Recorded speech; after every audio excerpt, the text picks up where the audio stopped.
राधे राधे, जय श्री कृष्णा। तो फ्रेंड्स, आज हम इस वीडियो में माता शीतला की व्रत कथा सुनेंगे। श्री गणेशाय नमः।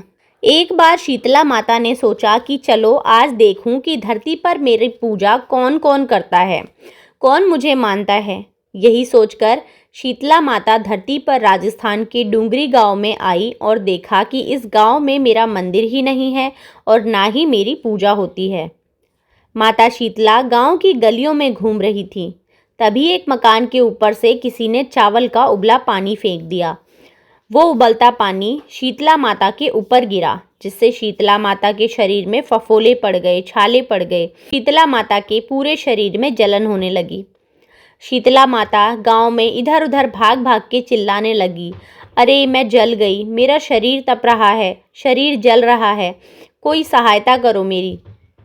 लेकिन उस गांव में किसी ने शीतला माता की सहायता नहीं की। वहीं अपने घर के बाहर एक कुम्हारन महिला बैठी थी। उस कुम्हारन ने देखा कि अरे, ये बुढ़िया माई तो बहुत जल गई है, इसके पूरे शरीर में तपन है, इसके पूरे शरीर में फफोले पड़ गए हैं, यह तपन सहन नहीं कर पा रही है। तब उस कुम्हारन ने कहा, हे माँ, तू यहाँ आकर बैठ जा, मैं तेरे शरीर पे ठंडा पानी डालती हूँ। कुम्हारन ने उस बूढ़ी माई पर खूब सारा ठंडा पानी डाला और बोली, हे माँ, मेरे घर में रात की बनी हुई राबड़ी रखी है, थोड़ा दही भी है, तू दही राबड़ी खा ले। जब बूढ़ी माई ने ठंडी ज्वार के आटे की राबड़ी और दही खाया तो उनके शरीर को ठंडक मिली। तब उस कुम्हारन ने कहा, आ माँ, बैठ जा, तेरे सिर के बाल बिखरे हैं, ला मैं तेरी चोटी गूंथ देती हूँ। और कुम्हारन माई की चोटी गूंथने हेतु कंघी बालों में करती रही।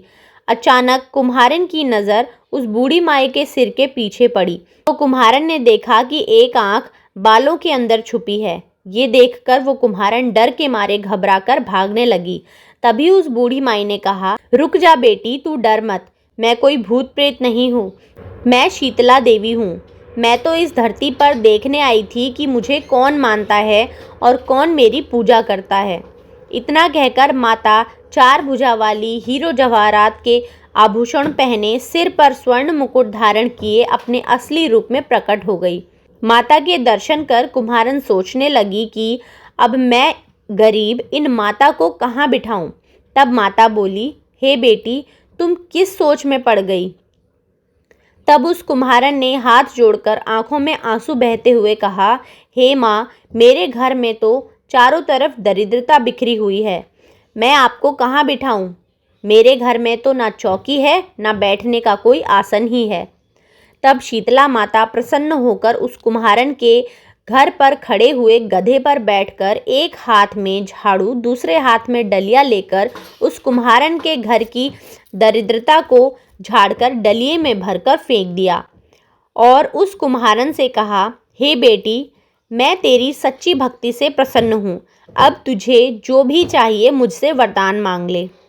तब कुम्हारन ने हाथ जोड़कर कहा, हे माता, मेरी इच्छा है कि अब आप इसी डूंगरी गांव में स्थापित होकर यही निवास करें और जिस प्रकार आपने मेरे घर की दरिद्रता को अपनी झाड़ू से साफ कर दिया है, ऐसे ही आपको जो भी भक्त होली के बाद की सप्तमी को भक्ति भाव से पूजा कर अष्टमी के दिन आपको ठंडा जल, दही व बासी ठंडा भोजन चढ़ाए, उसके घर की दरिद्रता को दूर करना एवं आपकी पूजा करने वाली महिला का अखंड सुहाग रखना, उसकी गोद हमेशा भरी रहे। साथ ही जो पुरुष शीतलाष्टमी को नाई के यहाँ बाल ना कटवावे, धोबी को कपड़े धुलने ना देवे और पुरुष भी आप पर ठंडा जल चढ़ाए, नारियल फूल चढ़ाकर परिवार सहित ठंडा बासी भोजन करे, उसे काम धंधे व्यापार में कभी दरिद्रता ना आए। तब माता बोली, तथास्तु, हे बेटी, जो तूने वरदान मांगे हैं मैं सब तुझे दे देती हूँ। हे बेटी, तुझे आशीर्वाद देती हूँ कि मेरी पूजा का मुख्य अधिकार इस धरती पर सिर्फ कुम्हार जाति का ही होगा। तभी उसी दिन से डूंगरी गांव में शीतला माता स्थापित हो गई और उस गांव का नाम हो गया शील की डूंगरी। शील की डूंगरी भारत का एकमात्र मुख्य मंदिर है। शीतला सप्तमी के दिन यहाँ पर बहुत विशाल मेला लगता है। शीतला माता की जय।